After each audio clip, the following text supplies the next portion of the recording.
Welcome to another episode of Obscure Christian History. I'm your host, Mark Yerkes, and today I am in Colmar, France, where we are going to investigate how the gospel was spread in the Middle Ages before there was multimedia and before most people could even read. Well, for the answer to that question, you have to stick around.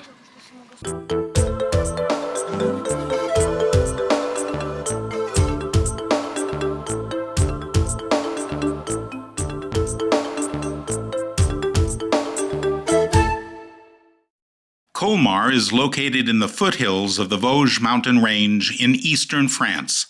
Currently, as in earlier times, the range marked the border between France and Germany, which explains the blending of the two cultures. Control of Colmar shifted numerous times between the two countries, and we see the Alsatian cultural mix in the cuisine, in the language, the architecture, and in various other ways.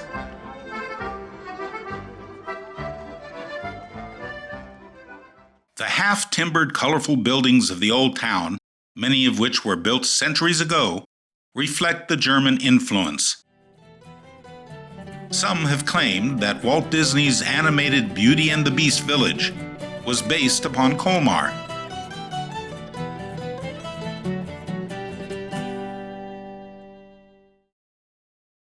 Add to this the dimension of interconnecting canals rimmed with flowers and crossed by stone bridges, and you can see why Colmar is a favored tourist destination.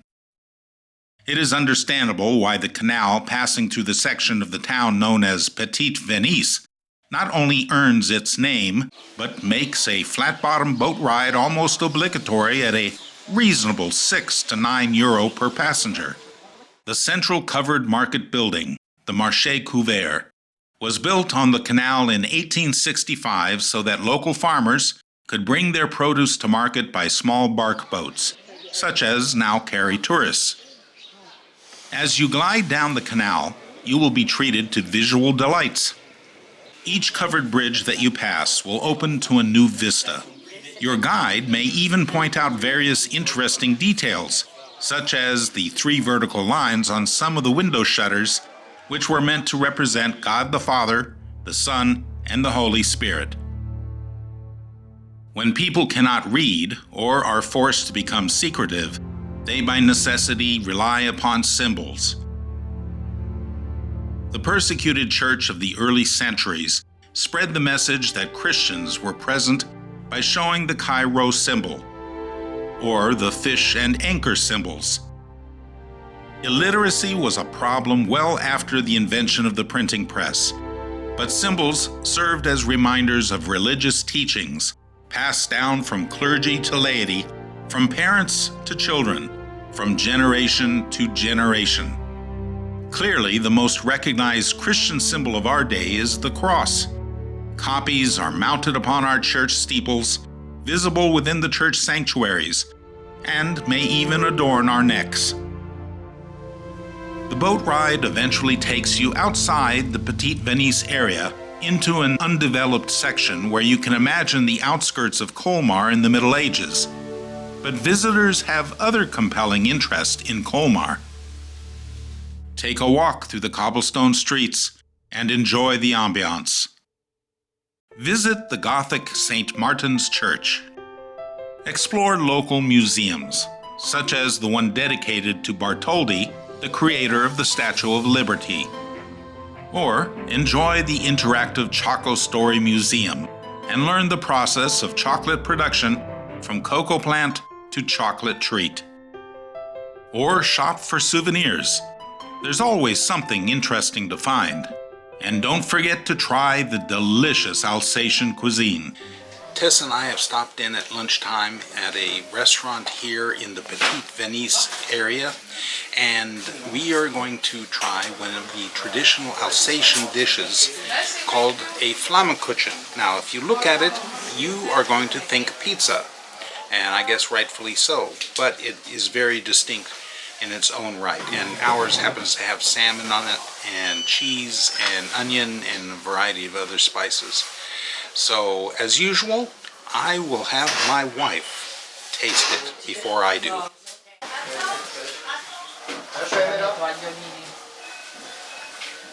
Well, 2 thumbs up. Well, there you have it, the best endorsement you could possibly ask for. Of course, language has always been the best means of spreading biblical teachings. When the Holy Spirit came to reside in believers on that first Pentecost after the resurrection of Jesus Christ, the event was marked by the sound of rushing wind and the symbol of flames appearing above the heads of the believers. But the true understanding of these signs was made known through language. The Holy Spirit gave the believers the ability to glorify God and spread the good news of salvation in foreign languages, so that all who heard them were amazed. Then St. Peter, who had denied Jesus on the night he was betrayed, boldly preached the gospel, and about 3,000 souls were added to the church.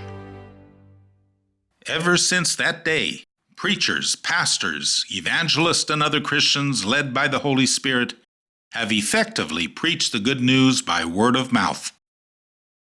Indeed, both serious concepts and light humor can be expressed through the spoken word, whether it is something we want to hear.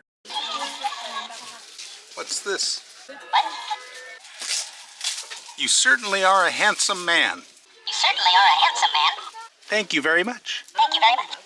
No, thank you very much. No, thank you very much. Or something we don't want to hear. You certainly are vain.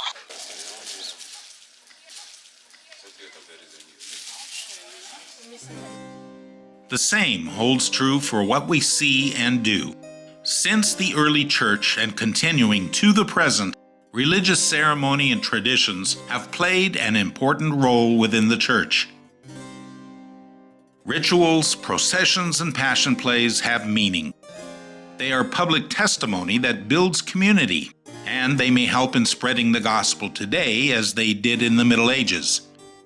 But there is yet another mode of communication that had a powerful impact upon illiterate societies: artistic depictions related to stories. Whether in sculpture, frescoes, stained glass windows, or paintings. We have examined this subject in other videos, but within the Unterlinden Museum in Colmar is a particular example of artistic communication still employed in our modern time. The museum was inaugurated in 1906, housed within a former 13th century convent where the cloister garden and surrounding columned arcade reminds visitors of its religious past. The upper floors are dedicated primarily to religious art, but a modern gallery with 3 exhibition rooms can be found in the lower levels. The circular staircase leading down to the gallery is itself a work of art, but for our purpose, we will remain on the upper floors. There is an old adage that states, "A picture paints 1,000 words." If that is true, then the museum contains an encyclopedic collection of religious art. Most of the works were created during the Renaissance. You may find it amusing to view paintings of events that took place in the 1st century with backgrounds and clothing typical of the 15th and 16th centuries. But try to view the paintings through the eyes of those for whom they were intended. Some of the paintings are related to the traditional Stations of the Cross, but many other events are depicted, such as young Jesus teaching in the temple, or the beheading of John the Baptist, or the arrest in the Garden of Gethsemane, and the scourging before being sent to crucifixion. Add to these a number of sculptures, such as Jesus riding the foal of a donkey into Jerusalem, or the high relief of Jesus with Saints Peter, James, and John, and you have stories to tell. But usually only one per piece of art. What if you could go from one story to another by simply turning a page? Well, there are such objects from the Middle Ages. They are called polyptychs, often multi-paneled altarpieces with various painted scenes, and the Unterlinden Museum has arguably one of the most famous, the Isenheim Altarpiece. Most polyptychs have several paintings on a single flat surface, while some contain 2 or 3 folding panels. But the Isenheim Altarpiece is unusual in that it has several large folding panels to be displayed on different occasions. It was created over the course of 4 years, from 1512 to 1516, by German artist Matthias Grunewald for the Hospital Church in Isenheim. And therein lies the explanation for the Christ figure's horrific portrayal of agony on the cross. The crucifixion was the scene of the first set of panels, and was on display throughout most of the year as a comfort to those afflicted with disease and approaching death. It was meant as a reminder that Jesus can fully sympathize with our sufferings, that he remained faithful to the very end, and as Christ rose victorious over death, so will those who trust in him. There are perhaps thousands of Renaissance paintings of Christ on the cross, but none display the brutality inflicted upon him more acutely than the Isenheim Altarpiece. He even bears the marks that were evident upon plague victims of the 15th century. Thankfully, we no longer have to wait for special occasions to see what lies behind the crucifixion scene. What makes the Isenheim Altarpiece different is that, unlike most still existing polyptych altarpieces, the entire collection of panels can be viewed in one visit because they have been disconnected from the altar. Each panel, front and back, is displayed separately, and the restored Renaissance paintings vividly represent their narratives. Imagine the joy of the congregation during the Christmas season when they could view baby Jesus in the arms of Mary. Imagine the grief during Holy Week when the congregants were put in the place of witnesses to the crucifixion, with Christ suffering for their sins. Imagine the emotions of awestruck praise when the panel of Christ's ascension was opened for the people. Today we have a variety of modes for presenting the gospel, including books that can be read by a literate population, the innovations of radio, feature films, Christian television programs, and even videos on YouTube.